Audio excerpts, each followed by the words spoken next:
بسم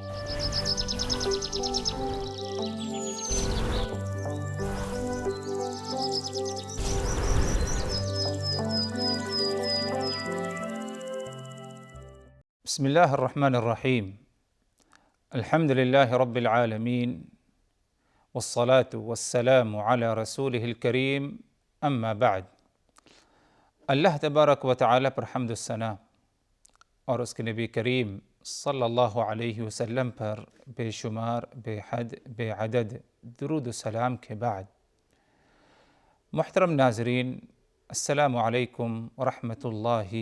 وبرکاتہ۔ آج کی اس ملاقات میں، جو کہ پہلی ملاقات ہے آپ حضرات سے اس نئے پروگرام کے ذریعے، جس کا نام خوشحال گھرانہ، اس موضوع کے ساتھ اور اس موضوع کی معیت ہم آپ کی خدمت میں حاضر ہیں،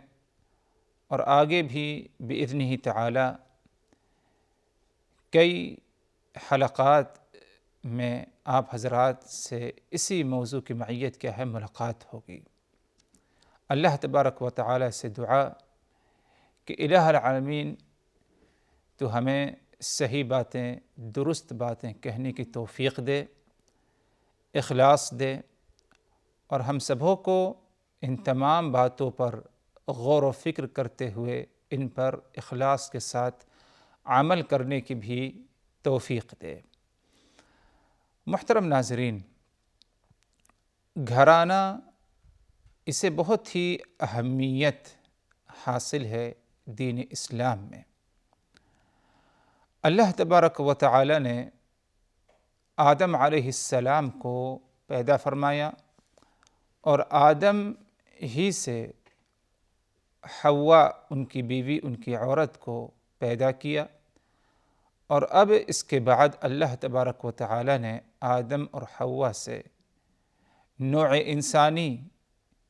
انسانوں کی نسل کو اللہ تبارک و تعالی نے آگے بڑھایا، جیسے کہ ارشاد باری تعالی سورہ النساء میں، یا ایھا الناس اتقوا ربکم الذی خلقکم من نفس واحدہ وخلق منها زوجها وبث منهما رجالا كثيرا ونساء۔ اے لوگو، اتقوا ربکم، تم اپنے رب سے، اپنے پروردگار سے ڈرو، تقوی، پرہیزگاری اختیار کرو۔ اور یہ رب جس سے ڈرنے کا تمہیں حکم دیا گیا، تقوی پرہیزگاری اختیار کرنے کا حکم دیا گیا، یہ کون ہے یہ رب؟ اس کی وضاحت آگے فرمائی اللہ تبارک و تعالی نے، الذی خلقکم من نفس واحدہ، جس نے تم سبھوں کو ایک نفس، ایک جان سے پیدا کیا، وخلق منها زوجها، اور اس ایک جان سے اس کا جوڑا اللہ تبارک و تعالی نے پیدا فرمایا، وبث منهما رجالا كثيرا ونساء، اور جب اللہ تبارک و تعالی نے اس پہلے نفس سے اس کا جوڑا پیدا کیا، اب ان دونوں سے اللہ تبارک و تعالی نے بہت سارے مرد اور عورتوں کو اس زمین پر کیا ہے پھیلا دیا۔ اس آیت کریمہ میں پہلا نفس، پہلی جان جس سے لوگوں کو پیدا کیا گیا، اس سے مراد آدم علیہ السلام ہیں۔ آدم علیہ السلام پہلے انسان ہیں۔ اب آدم علیہ السلام کا جوڑا حضرت حوا علیہ السلام، اللہ تبارک و تعالی نے حوا کو آدم سے پیدا کیا۔ اب جب دو مختلف جنس پائے گئے، ذکر انثیٰ، مرد اور عورت، اب اس کے بعد اللہ تبارک و تعالی نے آگے مزید اور اس نسل اور اس نوع انسانی کو اللہ تبارک و تعالی نے بڑھایا، یہاں تک کہ بہت سارے مرد اور بہت ساری عورتیں، انہیں اللہ تبارک و تعالی نے اس زمین پر بث یعنی پھیلا دیا، جن کی کیا تعداد ہے اس کے بارے میں صرف اور صرف اللہ وحدہ لا شریک کو علم ہے۔ تو یقیناً حضرات اگر دیکھا جائے تو اس میں بہت ہی اہم اللہ تبارک و تعالیٰ کی عظمت اور اللہ تبارک و تعالیٰ کی قدرت کی نشانی ہے کہ کس طرح انسان کا اس دنیا میں کوئی وجود نہیں، کوئی اس کے بارے میں ذکر نہیں، لیکن اللہ تبارک و تعالیٰ نے آدم کو بنایا، آدم سے حوا کو، اور آگے اللہ تبارک و تعالیٰ نے انسانوں کو پھیلا دیا، مرد عورتوں کو اس زمین پر پھیلا دیا، اور یہ سلسلہ تا قیامت تک کیا ہے جاری رہے گا۔ تو اسی لیے اگر دیکھا جائے اس دنیا میں گھرانے کی ابتدا تو وہ آدم اور حوا علیہ السلام سے کیا ہے اس کی ابتدا ہوتی ہے، اور اس پر کیا ہے ہمارا یقین ہونا چاہیے۔ اور اسی طرح اگر دیکھا جائے گھرانہ ایک ایسی چیز ہے اور ایک ایسی چیز کا نام ہے کہ اگر گھرانہ صحیح رہا تو اس کا اچھا اثر صرف گھرانے والوں پر نہیں بلکہ پورے سماج اور پورے معاشرے پر اس کا کیا ہے اچھا اثر پایا جائے گا۔ اور اسی طرح اگر گھرانے میں بگاڑ ہو، فساد ہو، تو یقیناً اس کا برا اثر گھرانے کے جو افراد ہیں ان پر بھی، اور اسی طرح معاشرے اور سماج پر بھی اس کا کیا ہے برا اثر پایا جائے گا۔ تو اسی لیے اگر دیکھا جائے تو امن و امان، سکون اور سعادت، اور کسی معاشرے، کسی سماج، کسی ملک، کسی علاقے کی ترقی کے لیے بے حد ضروری ہو جاتا ہے کہ گھرانے کو اہمیت دی جائے، اس کی اصلاح کی جائے، اور اسی طرح گھرانے کا جو مقام و مرتبہ ہونا چاہیے اس مقام و مرتبے تک کیا ہے ہر انسان اپنے گھر کو پہنچانے کی کیا ہے کوشش کرے۔ تو گویا کہ دنیا اور اسی طرح آخرت کی کامیابی کے لیے اگر دیکھا جائے تو گھرانے کو اہمیت دینا اور اسے ترقی دینا، صحیح راستوں پر اسے لے آنا، یہ بے حد کیا ہے ضروری ہو جاتا ہے، اور یہ ایک بنیادی چیز ہے جسے اللبنۃ الاولیٰ عربی زبان میں کہا جاتا ہے، یعنی پہلی اینٹ کسی کامیابی کے تک پہنچنے کے لیے۔ تو یہ گھرانے کی اہمیت اور عظمت کی دلالت ہے۔ اسی طرح اگر دیکھا جائے تو دین اسلام نے اس بات پر ہمیں ابھارا ہے، چاہے قرآن مجید کے ذریعے ہو یا آخری نبی محمد رسول اللہ صلی اللہ علیہ وسلم کے ذریعے ہو، اس بات پر ہمیں ابھارا گیا کہ ہم گھر بنائیں، اور گھر بنانے کے لیے جو جائز اور ایک واحد بہترین طریقہ بتایا گیا وہ یہ کہ دو مختلف جنس انسان کے، مرد اور عورت، ان دونوں کا آپس میں نکاح ہو، ان دونوں کا آپس میں شرعی اصول و ضوابط کے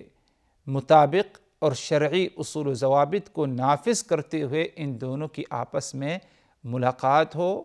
اور جب ملاقات ہوگی تو اب اس کے بعد کیا ہے ایک گھرانے کی ابتدا ہوتی ہے، آہستہ آہستہ نسل کیا ہے آگے بڑھتی ہے۔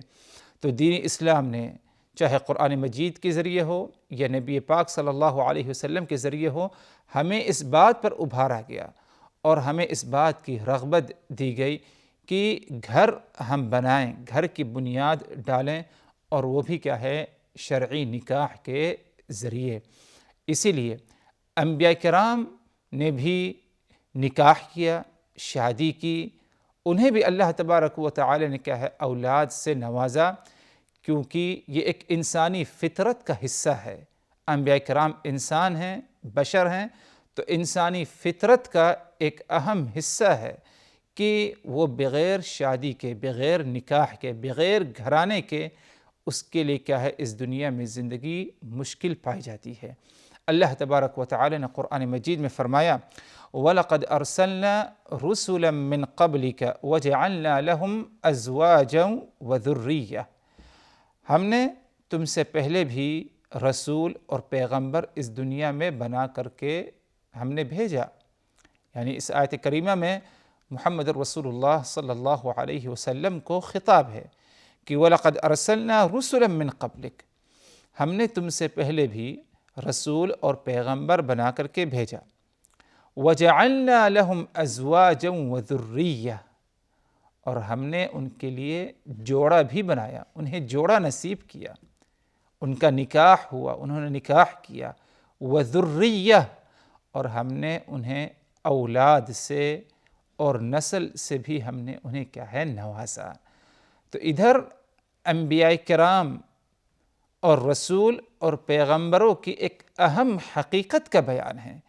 کہ انبیاء کرام نے بھی اللہ تبارک و تعالیٰ کے حکم سے اور اللہ تبارک و تعالیٰ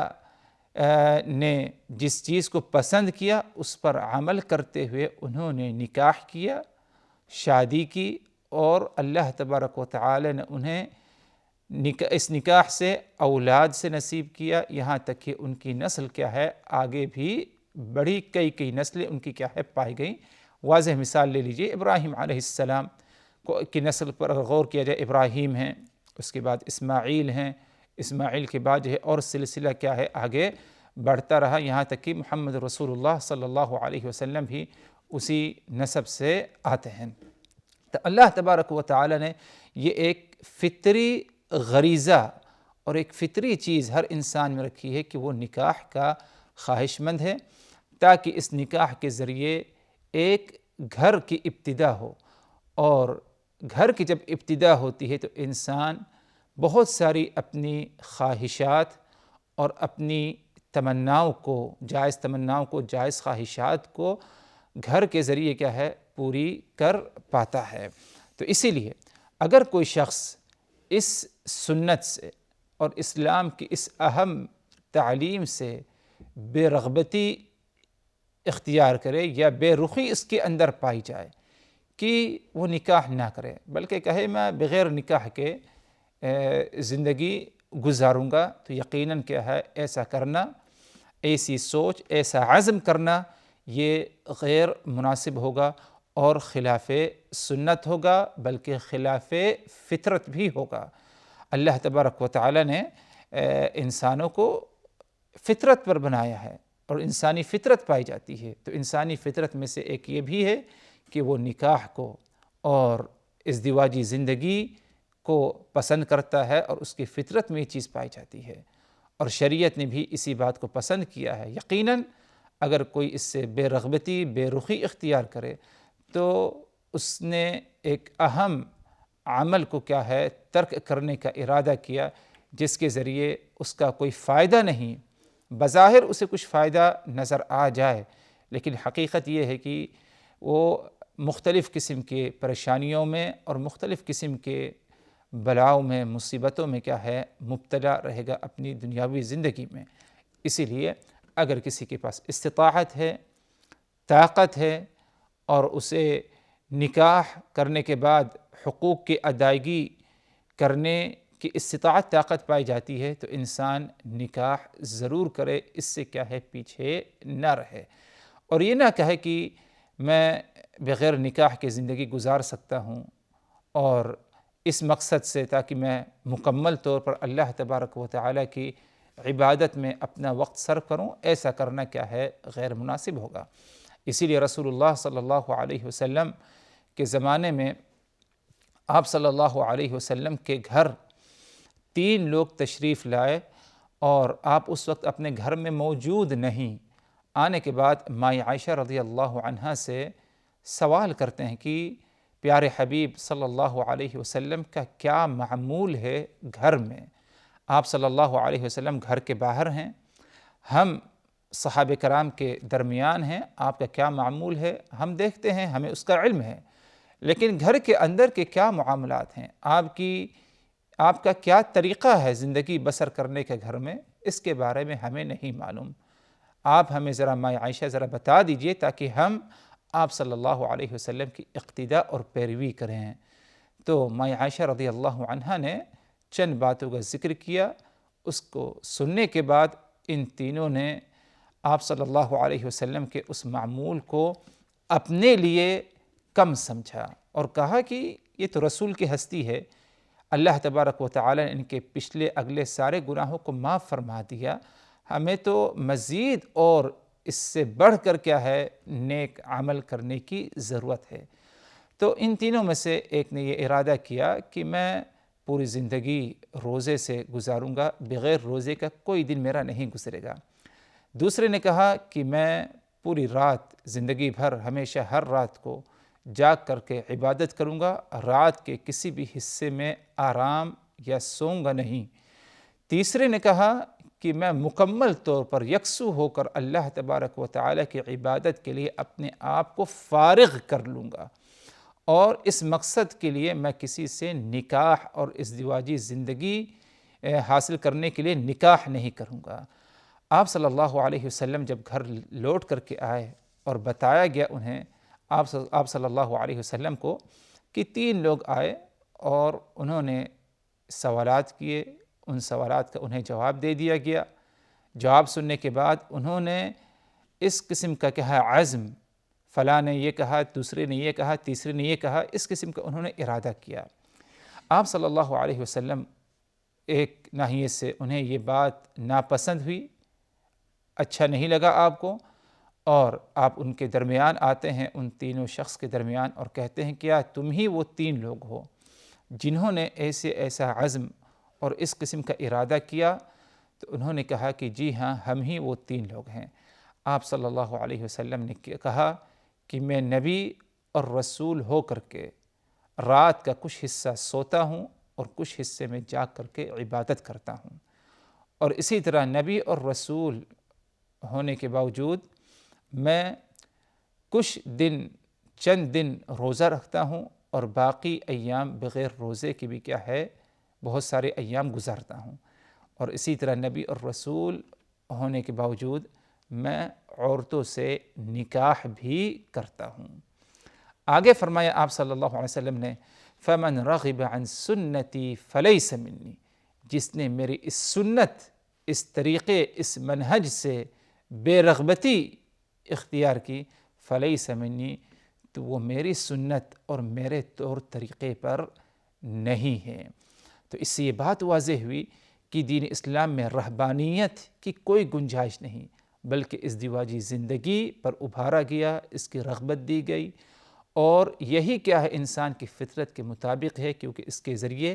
ایک اچھا ماحول انسان کو نصیب ہوتا ہے، سکون نصیب ہوتا ہے، اور وہ یہ کہ جب ازدواجی زندگی انسان کو نصیب ہو تو ایک گھر قائم ہوتا ہے، اور اس گھر میں جب زندگی گزارتا ہے تو مختلف طریقے اس کے لیے مہیا ہوتے ہیں سعادت اور خوشحالی حاصل کرنے کے لیے۔ اللہ تبارک و تعالی ہم سبوں کو ان باتوں پر غور و فکر کرنے کے بعد اس پر عمل کرنے کی بھی کیا ہے توفیق دے۔ وآخر دعوانا ان الحمد للہ رب العالمین، والسلام علیکم ورحمۃ اللہ وبرکاتہ۔